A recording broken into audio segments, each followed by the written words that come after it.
할렐루야, 오늘도 우리에게 주신 말씀을 통해서 큰 은혜 받는 시간이 되길 원합니다. 오늘은 부름에 합당한 삶이라는 제목으로 함께 말씀을 나눕니다. 하나님의 부르심을 받아서 하나님의 자녀, 하나님의 백성이 된 우리는 그에 걸맞는 삶을 요청받습니다. 어떠한 삶인가? 오늘 1절을 보면은 이렇게 말을 합니다. 그러므로 주 안에서 갇힌 내가 너희를 권하노니 너희가 부르심을 받은 일에 합당하게 행하여. 사도 바울은 자신이 이제 성도들을 향해서 권한다라고 말하면서 이렇게 말해요. 너희가 부르심을 받은 일에 합당하게 행하라. 그리스도인은 하나님 나라로 부르심을 받았습니다. 예수 그리스도를 믿음으로 우리는 그 나라의 백성이 되었어요. 우리는 이미 그 나라의 백성이 되었다는 말이 중요합니다. 장차 갈 하나님의 나라가 아니라 이미 그 나라의 백성이 되었다는 거예요. 그렇기 때문에 우리는 하나님 나라의 백성다운 삶을 지금 이 땅에서부터 살아낼 수 있어야 합니다. 사도 바울을 한번 볼까요? 자신이 가진 학벌, 어떤 지식들을 다 내려놓고 나는 지극히 작은 자다, 무익한 종이고 죄인 중에 괴수다 라고 자신을 그렇게 고백하면서 겸손한 모습을 보입니다. 자신이 가졌던 판단들, 성경 지식에 입각한 어떤 열정들은 다 내려놨어요. 변화된 모습을 보여주지 않습니까? 하나님 나라의 백성이 합당한 삶을 살려고 그렇게 발버둥치면서 그 자신이 변화된 모습을 우리는 성경 말씀을 통해서 보게 됩니다. 오늘 우리가 이 말씀을 통해서 부름에 합당한 삶에 대해서 배울 때 우리 또한 사도 바울처럼 변화된 모습, 정말 주님께서 부르신 하나님 나라의 백성으로서의 합당한 모습을 또 깨닫고 변화되고 승리하는 우리 모든 성도님들 되시기를 축복합니다. 2절을 한번 볼까요? 2절 상반절은 이렇게 말을 합니다. 모든 겸손과 온유로 하고. 첫 번째 우리가 부름에 합당한 삶은 겸손과 온유로 사는 삶입니다. 겸손이란 말은 하나님 앞에서 자신이 피조물이라는 사실을 인정하는 태도를 말합니다. 나는 피조물이구나. 그 사실을 인정하는 게 중요하다는 거예요. 우리가 언제 겸손하지 못할까요? 내가 피조물이라는 사실을 망각할 때 우리는 겸손이 사라지고 그 자리에 교만이 들어오기 시작합니다. 에덴 동산을 생각해 보자고요. 에덴 동산에서 시작된 이 죄도 어떻습니까? 하나님과 같이 될 수 있다는 교만한 마음에서 시작되었어요. 하나님께서 창조하신 피조물이라는 사실을 망각하고 나 하나님처럼 될 수 있어, 나 하나님처럼 될 거야 라는 그 생각에서부터 죄가 시작되었습니다. 오늘을 살아가는 우리 그리스도인들의 삶에서도 마찬가지입니다. 내가 하나님의 피조물이라는 사실을 잊어버리고 내가 할 수 있다. 내 판단으로 설 수 있다. 내가 가진 계획과 내가 가진 스펙과 내가 가진 물질로 할 수 있다. 해야 된다. 이런 생각이 우리에게 자리 잡을 때 우리는 하나님 나라에 합당한 삶을 살아가지 못해요. 교만한 마음이 들고요. 우리 안에 있는 교만한 마음은 내가 속한 하나님의 교회를 분열시키고 내가 속한 가정을 깨뜨리고 내가 속한 직장에서 다른 사람들에게 상처를 주게 됩니다. 그래서 우리가 꼭 기억해야 될 사실, 나는 피조물입니다. 나는 하나님께서 창조하시고 하나님의 다스리심을 받는 피조물입니다 라는 이 사실을 인정하는 태도를 가지는 게 굉장히 중요합니다. 그렇게 될 때 하나님만이 절대적으로 옳다라는 인식이 생겨나고요. 이 인식이 생겨날 때 우리는 하나님 앞에 겸손히 엎드릴 수가 있게 됩니다. 겸손히 자리 잡게 돼요. 왜 그런가? 그리스도인은 이미 죽었기 때문입니다. 그리스도인이 이미 다 죽은 존재예요. 다 죽고 내 안에 예수께서 살아계신 그런 존재이기 때문입니다. 제가 좋아하는 말씀, 또 자주 언급하는 말씀인 갈라디아서 2장 10절.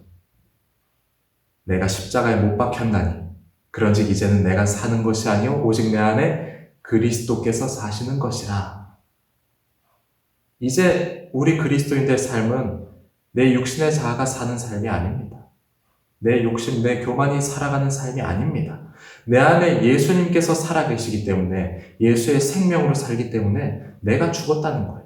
그래서 우리는 겸손할 수 있습니다. 나의 모든 것 되신 주님. 주님만을 자랑하고요. 주님만을 높여드리게 됩니다. 우리가 이런 겸손한 마음, 겸손의 미덕을 갖춘 하나님 나라에 합당한 그리스도인으로 살기를 원합니다. 그래서 사도 바울은 갈라디아서 6장 14절 말씀에 이렇게 고백을 하고 있습니다.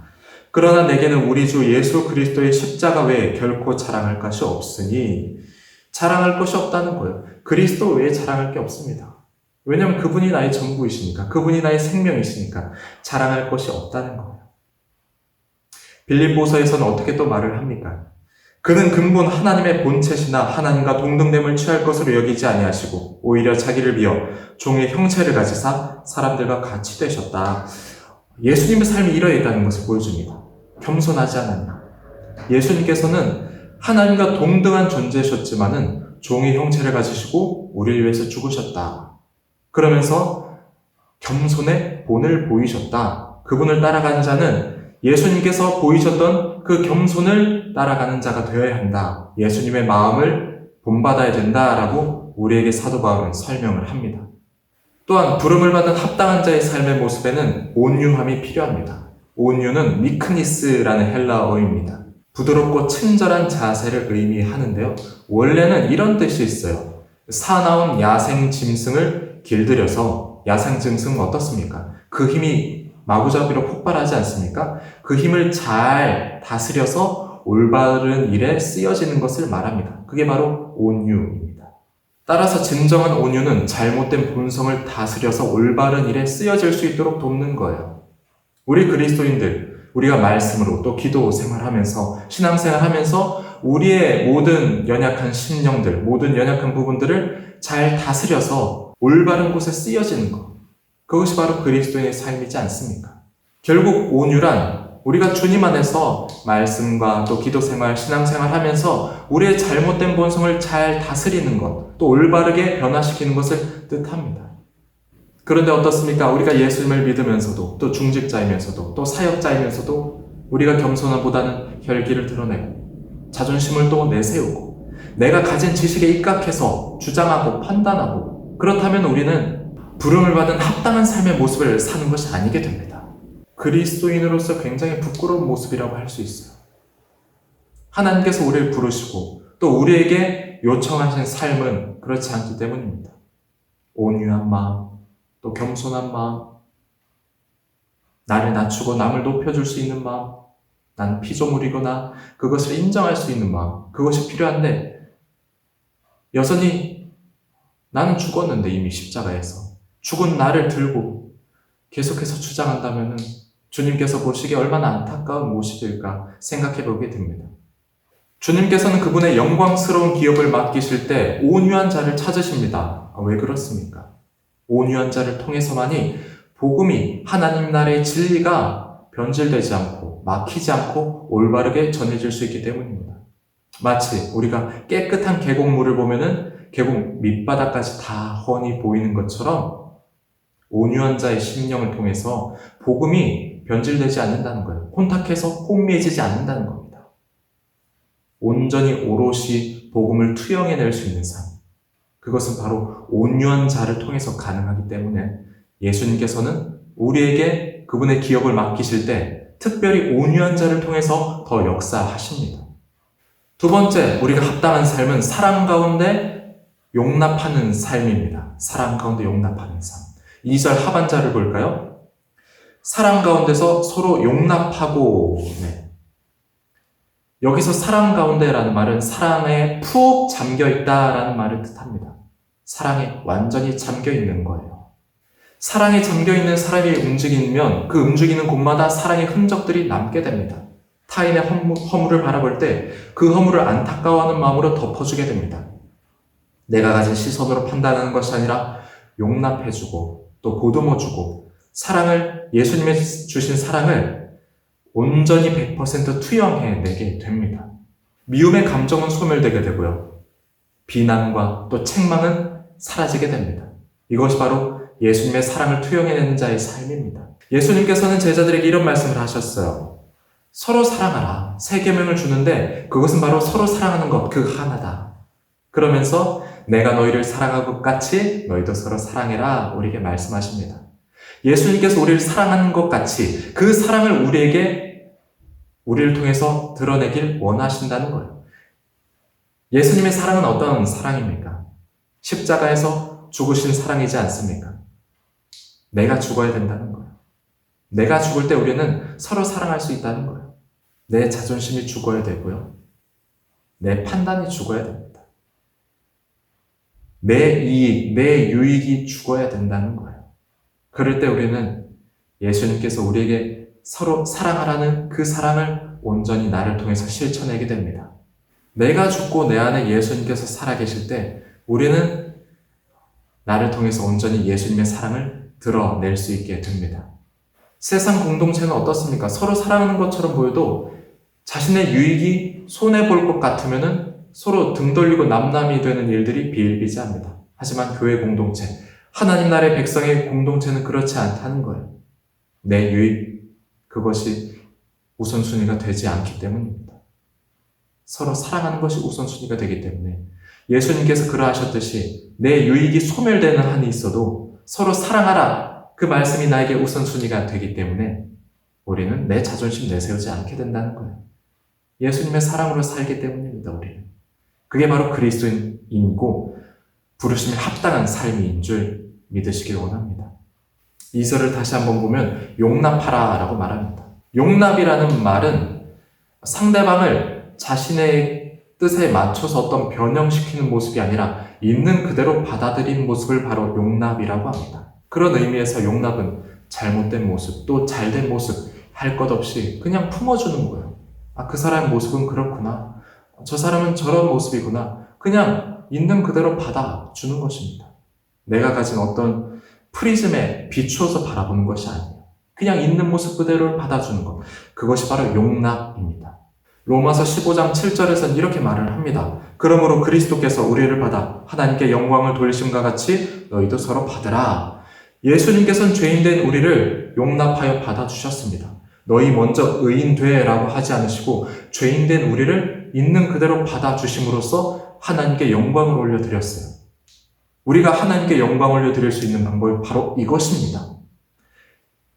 사람들을 있는 모습 그대로 받아주고 품어주는 모습이에요. 그 사랑을 우리가 실천해낼 때 우리는 하나님께 영광을 올려드릴 수 있게 됩니다. 우리가 주님 안에서 성도와 교제할 때 이것을 깨닫는 것이 굉장히 중요합니다. 있는 모습 그대로 받아들여주는 것.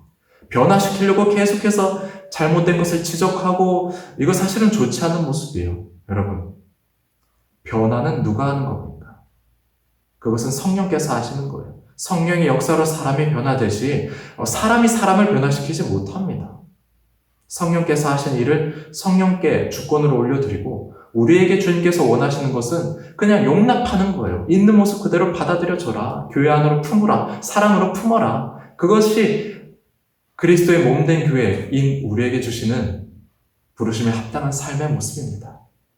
마지막으로 세 번째, 하나 되게 하는 삶을 사는 것이 바로 부르심에 합당한 삶의 모습입니다. 3절입니다. 평안에 매는 줄로 성령이 하나 되게 하신 것을 힘써 지키라.